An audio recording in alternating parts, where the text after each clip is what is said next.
ये video saving Chilka का part 2 है। पार्ट 1 का लिंक मैंने डिस्क्रिप्शन में दे रखा है। तो हेलो स्टूडेंट, चलिए इस चैप्टर को पढ़ लेते हैं स्टडी वेल के साथ। तो पढ़ने से पहले इस चैप्टर का रिवीजन कर लेते हैं जो मैंने पिछले लेक्चर में बताया था। तो ये स्टोरी छिलका, नंदकिशोर और डर्टी डोजन के अराउंड रिवॉल्व करता है। ये तीनों क्या हैं? छिलका एक लेक है जो उड़ीसा में पाया जाता है। नंदकिशोर इस स्टोरी का प्रोटैगनिस्ट है यानी कि मेन कैरेक्टर है। और डर्टी डोजन एक ग्रुप ऑफ पोचर है।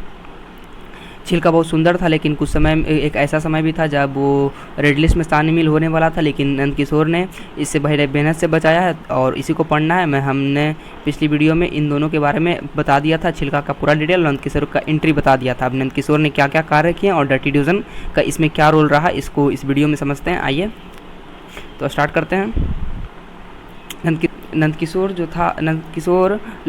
छिलका का जब ये हालत देखा तो वो जो पोचर्स थे उन्हें जाके मिलता और वो उनसे पोचिंग करने को मना करता और वो बताता कि जो फॉरेस्ट डिपार्टमेंट यानी फॉरेस्ट ऑफिशियल हैं वो इसे अपने निरीक्षण में ले लिए हैं और किसी भी समय इसे रेड लिस्ट में शामिल कर सकते हैं, तो कृपया कर पोचिंग ना करें। लेकिन पोचर का जो नंदकिशोर की बातों पर का पोचर पर को प्रभाव नहीं पड़ता है और वो बहुत ही रूडली बिहेव करके ये भी कह देते हैं कि हमारी रोजी रोटी पे इंटरफेयर मत करो। रोजी रोटी अर्थात कि लिवली हो, मतलब बर्ड को जो वो मारते थे वो सिर्फ मज़े के लिए नहीं मारते थे, बल्कि उसे बेचकर उसी से अपना रोजी रोटी यानी खान पान और जीवन का कार्य किया करते थे, जीवन चलाया करते थे। जिसके कारण उन्होंने मना किया, बट नंदकिशोर ने हार नहीं माना और लोकल्स का सपोर्ट लिया। जब लोकल का सपोर्ट लेने लगा तो डर्टी डोजन के जो मेन मधुवीरा था वो उनको बहुत गुस्सा आया, जिसके कारण वो हथियार के साथ नंदकिशोर के घर में आए और उसे डराएं कि अगर तुमने हम लोग को नहीं अकेले छोड़ा तो अंजाम भुगतने के लिए तैयार रहना। तो नंदकिशोर भी बोल देता है, तुम्हें अगर मुझे मारना है तो मार दो, लेकिन इन पक्षियों को छोड़ दो, इन पंछियों को मेरे अलावा कोई नहीं है। ऐसा ही हीरोइक लाइन बोल के उन लोगों को पिघला देता है।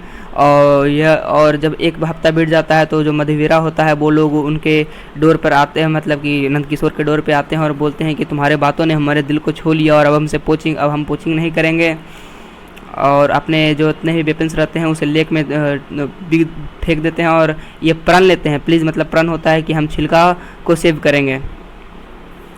They had stood by the promise ever since, और वो अपने प्रॉमिस पे हमेशा खड़ा उतरे। और अगर कोई भी इस प्लेग यानी कोई भी इस प्रतिज्ञा को तोड़ता कि हम अब हंटिंग नहीं करेंगे तो वो उन्हें अपने ग्रुप से हटा देते हैं। तो पहले तो शुरुआत में सिर्फ 11 लोगों का ये ग्रुप था, अब जाके 50 से प्लस हो गया। और जो लोग इस ग्रुप का रूल को तोड़ते हैं यानी फिर से पोचिंग करने लगते हैं उन्हें फॉरेस्ट ऑफिसर के हाथों दे दिया जाता। नंदकिशोर को यह पता चला कि ये जो फॉजर थे इन्हें बहुत ज़्यादा नॉलेज था about the birds. They could identify the migrating bird, वो माइग्रेटेड बर्ड यानी जो बाहर देशों से बर्ड आते थे उन्हें पहचान सकते थे, वो उन पर नज़र रख सकते थे, वो कब आते हैं, कब जाते हैं, क्या खाते हैं और कहाँ बसते हैं, इन सब का डिटेल छोटी छोटी जानकारी अभी पोचर के पास था। तो नंदकिशोर ने सोचा कि इनकी जानकारियों का क्यों ना फ़ायदा उठाया जाए। उन्होंने वर्कशॉप लगाया, एक्स पोचर को ट्रेन किया to become nature guides. They thought English names, उन पक्षियों का उन्होंने मतलब नंदकिशोर ने वर्कशॉप के जरिए उन लोगों को इंग्लिश नेम बताया और कम्युनिकेशन स्किल को इम्प्रूव कराया। क्यों कराया? इसलिए कराया क्योंकि ये लोग इंटरेक्ट कर सके टूरिस्ट से और नेचर लवर से जो यहाँ घूमने आते हैं, जिससे इनका रोजी रोटी चल सके। आगे बढ़ते हैं। Several organization come to make Nandkishore eco tourism effort more successful. बहुत सारे ऑर्गेनाइजेशन जैसे CDH छिलका डिपार्टमेंट अथॉरिटी सब सामने आया और नंदकिशोर के जो इफर्ट था उसमें बहुत ज़्यादा हद तक मदद किया। गेवी में और जैसे कि एक एग्जांपल आता है, छिलका डिपार्टमेंट अथॉरिटी ने इन्हें लैंड दिया ऑफिस और इंटरप्रिटेशन सेंटर खोलने के लिए। उन्होंने मतलब ऑर्गेनाइजेशन ने बहुत सारे इक्विपमेंट भी दिए जैसे बाइनाकुलर, इन्हें दूरबीन, टेंट्स, या आप जानते ही होंगे the poacher turn protector to the poacher, यही लाइन हम बहुत इंपॉर्टेंट है। द पोचर टर्न प्रोटेक्टर यानी जो पहले इसी नेचर को मारते थे, इसी नेचर के बर्ड्स को मारते थे, वो आज प्रोटेक्टर बन गए हैं उसी नेचर के बर्ड्स को। और यही इस जो कहानी है यही है समझाने की कोशिश करता है। और यही लोग पेट्रोल करते हैं वाटर वे को और नेचर लवर को यहाँ के बोट से घुमाते हैं, यहाँ के हर एक स्पीसीज़ के बारे में बताते हैं कि ये स्पीसीज़ क्या फूड खाता है, और फूड भी प्रोवाइड करते विजिटर्स को। They work with superior communication skill become guides, जिसके पास सबसे ज़्यादा कम्युनिकेशन स्किल होता है वो गाइड बन जाता। और द CDA यानी छिलका डेवलपमेंट अथॉरिटी ने mouth of the lake that मैंने आपको पिछली स्टोरी में बताया, मतलब पिछले लेक्चर में बताया था कि जो छिलका था उसका जो वाटर कॉम्पोजिशन था 50% साल्ट वाटर था और 50% फ्रेश वाटर था। तो फ्रेश वाटर तो साफ से आ रहा था, मगर जो साल्ट वाटर था वो नहीं आ पा रहा था, जिसके कारण वहाँ का सैल्टिनिटी डिक्रीज हो रहा था।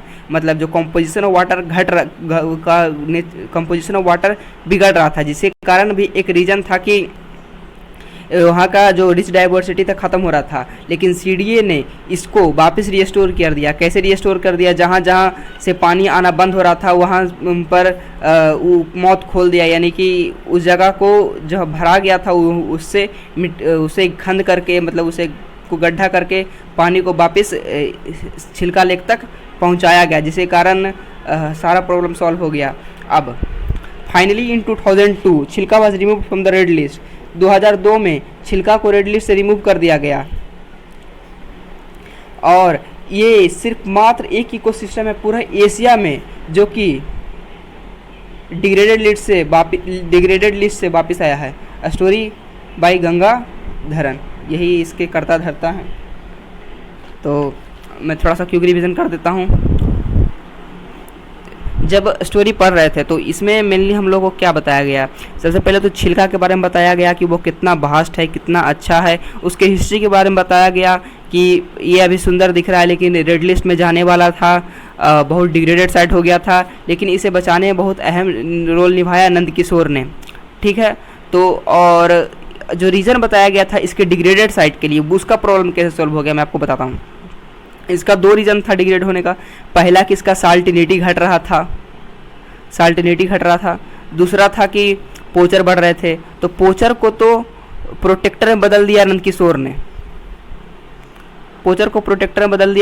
ने, और साल्टिनिटी को छिलका डिपार्टमेंट अथॉरिटी ने कंट्रोल कर लिया। कैसे? जो जहाँ से साल्ट वाटर का एंट्री हो रहा था, मतलब जहाँ से साल्ट वाटर आ रहा था वहाँ पर से साल्ट वाटर कम आने लगा था, जिसके कारण साल्टिनिटी घट रहा था।